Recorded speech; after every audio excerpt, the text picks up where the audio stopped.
name is Marcy. I'm 21 and I'm home for the summer. But soon I have to go back to college. And that's why I'm here, with you.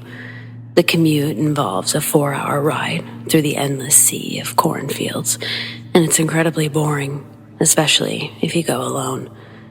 That's why I wanted to find a few traveling buddies, but in the end, I only had Kathy and Margot. I didn't know them, and they didn't know each other, but we had a few friends in common. Kathy actually needed to stop about an hour before the cornfield leg of the journey, but Margot was stuck with me the whole ride, so ultimately, still a win. At least I thought it was. Apparently, Kathy and Margot really hit it off. Enough for Margot to ditch her own plans for a romp in the country. I definitely didn't see that one coming, but there was nothing to do about it. Nothing but get the next 4-hour drive over with. The cornfields began right on time and stretched as far as the eye could see. Within 30 minutes, I was already beginning to doze off, and by the hour mark, I realized loud music wasn't enough to keep me going. It was only 10 p.m., but there hadn't been a single change in scenery, not even a passing vehicle to break the monotony of that fucking corn. I almost didn't believe it when I saw a human-shaped blob come into view on the side of the road. I didn't think it was an actual person. I figured it was just a discarded piece of junk that looked weird in the distant light of the high beams. But once I did realize it was a man, I genuinely didn't know what to do. I didn't have much time to think it through. Normally, I would never stop for a stranger, but I considered it out of concern for their safety. Anyone in the middle of this road, on foot, had to be in a bad way, and that line of thought kind of made me think to keep driving even more. If he was in trouble, what would I be getting myself into? If he wasn't in trouble, why would he be there, flagging me down? If he was dangerous, what the hell could I really do about it? I didn't have a weapon, except for the car itself, of course. Either way, before I knew it, I was passing him, pretending not to notice his waving arms. I glanced in the rearview mirror to see his stationary form quickly engulfed by the darkness as I accelerated. Within a few moments, my heart rate slowed, and I was wide awake. I'd been on that road for almost 2 hours by then, and knowing another 2 were ahead made me want to cry. With the aid of unnecessarily loud rock music, I was able to put the stranger out of my mind entirely for almost 20 solid minutes.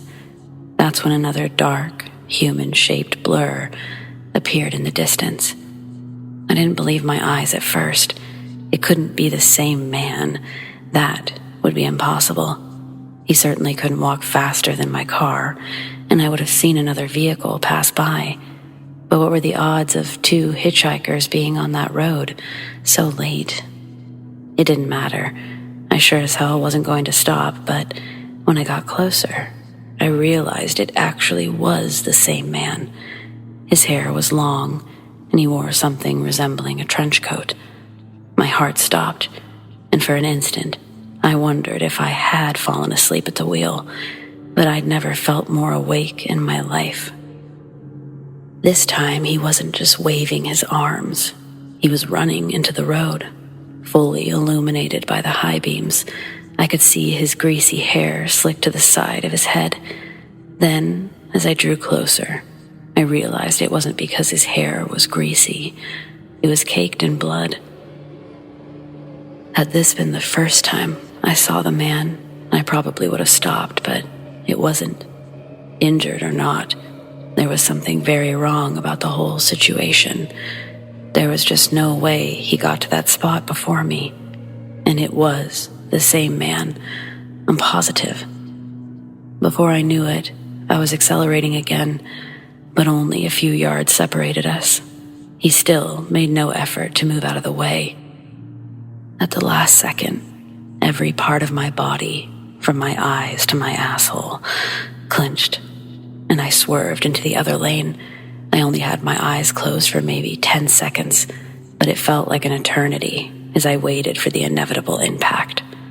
Only the collision never came. When I knew I must be well past the man, I opened my eyes to see nothing but the highway in endless rows of corn stretching into the eternal darkness beyond. There was absolutely no fear of falling asleep after that.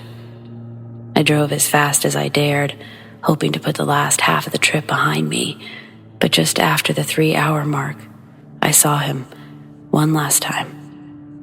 When the light reached his form, he dropped down into a crouch.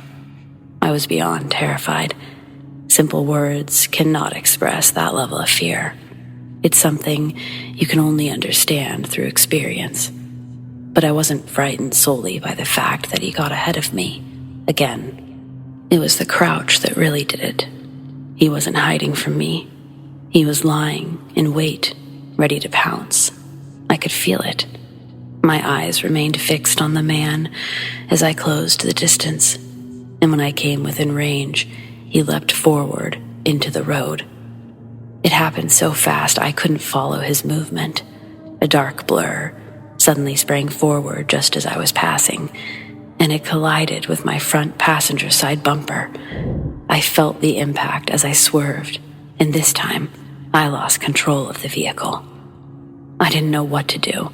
No one taught me how to handle this situation, but I managed to bring myself to a stop before the entire car was in corn. Had there been a ditch or something harder than corn stalks, I would have been stranded, or much worse. Terrified that the man would reappear any second, I reversed into the road, expecting to see a lifeless form on the pavement, but there wasn't. There was no sign of the man or blood. I wasn't about to get out and look around. I considered calling 911, but when I played the conversation in my head, it seemed like a bad idea. Nothing I experienced made sense.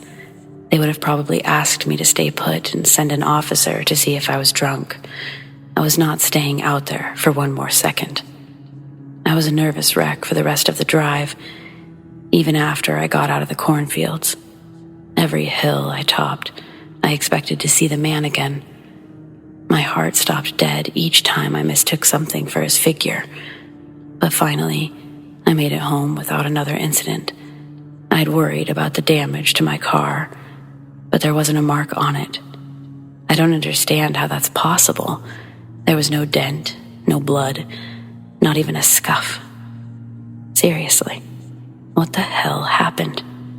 I can't avoid that stretch of road without adding several hours to my trip, but I'm beginning to think it's worth it. I just couldn't handle going through that again, not even in the daytime.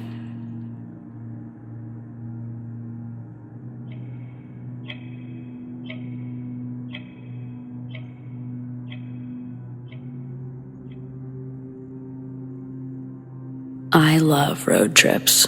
There's nothing more delightful to me than to get up an hour before sunrise and hit the road to a destination some hundreds of mile distance. However, there are occurrences in the wee hours when time gets thin and reality blurs around the edges. I'd like to share 3 of these stories that all share a phenomenon that I've called the screaming between. The first was during my move from North Carolina to California. I made it in a 4-day blitz across the continental U.S., which I was pretty proud of. Day 1 passed with no trouble. Moving from Goldsboro, North Carolina to Prattville, Alabama in about 12 hours. Day 2, I got all the way from Prattville to Baton Rouge, and I knocked off early to enjoy some beignets and gumbo. Day 3 was the day that I heard it. It was about 4 in the afternoon, with a relatively clear day around me. October isn't the hottest time in Texas, but my AC had quit working, so I had the window down. VNV Nation's Nemesis was blaring out of my shitty Honda Civic speakers when I heard a god-awful shrieking. It was like the sound of a big sheet of steel being torn lengthwise. In a panic, I turn off into a small pullout on the side of the I-10. Before I can even begin to figure out what's going on, rain is hitting the car. A couple of drops, then a torrent. and just ahead of me, where the road dips a bit, I see a runnel of water start. I look to my left, down to the south, and this massive thunderhead is pulling from behind a butte, and this wall of water is starting to pour across the road. Never saw anything like it before, and I was stranded there for a good 40 minutes as this flash flood poured not 20 feet ahead of my car, across the road. The next time was a road trip to Idaho, from my new home in the Mojave. I took the route up through Nevada via Amboy and Vegas, figuring that I could do the trip in about a day since the GPS predicted 12 to 13 hours for the drive. The snow was starting to come down, as this was a Christmas trip, my favorite time of year to take these journeys, visiting family and friends. I'd gotten roughly halfway there, around the town of Wells. It's honestly a bunch of truck stops and hotels, more of a stopover than a real town. I was starting to get drowsy. I'd taken longer than expected due to a major traffic buildup a few hours before, and it was already pitch black, around 11:30 p.m. I had just rolled down the window to let the blast of cool air rejuvenate me when I heard it. The same horrifying shriek of a sound. I jerked the wheel reflexively and skidded off the road. At that exact moment, an oncoming semi drifted right into the lane that I'd been in. The last story is another Christmas road trip. This time, I was going from the Mojave all the way to Illinois, and just my luck, a winter storm comes tearing along the I-70 just as I'm getting onto it during day 2 of my trip. It was insane. I'd gone from a slightly snowy but mostly clear day in Utah to a near whiteout conditions in under an hour. Now, I'm perfectly comfortable driving in the snow, and my SUV had its snow chains and 4-wheel drive in good condition. So I figure I can keep going a few hours at least. Then, of course, I hear it. That infernal hell shriek of a sound. This time, I could swear I heard it saying 13 as it screamed through the winter snow. By this time, I'm entirely out of fucks to give when it comes to that screaming, so I hit the next exit and I ducked into a hotel, even though it was only 7 p.m. and I'd been on the road for less than 9 hours. The next day, as I'm driving, I counted 12 vehicles on the side of the road, overturned and wrecked, each one with massive gashes in the sides of the vehicles, like they'd been peeled back by some horrible force. I still love road trips, but part of me is always listening for that screaming when I'm between towns.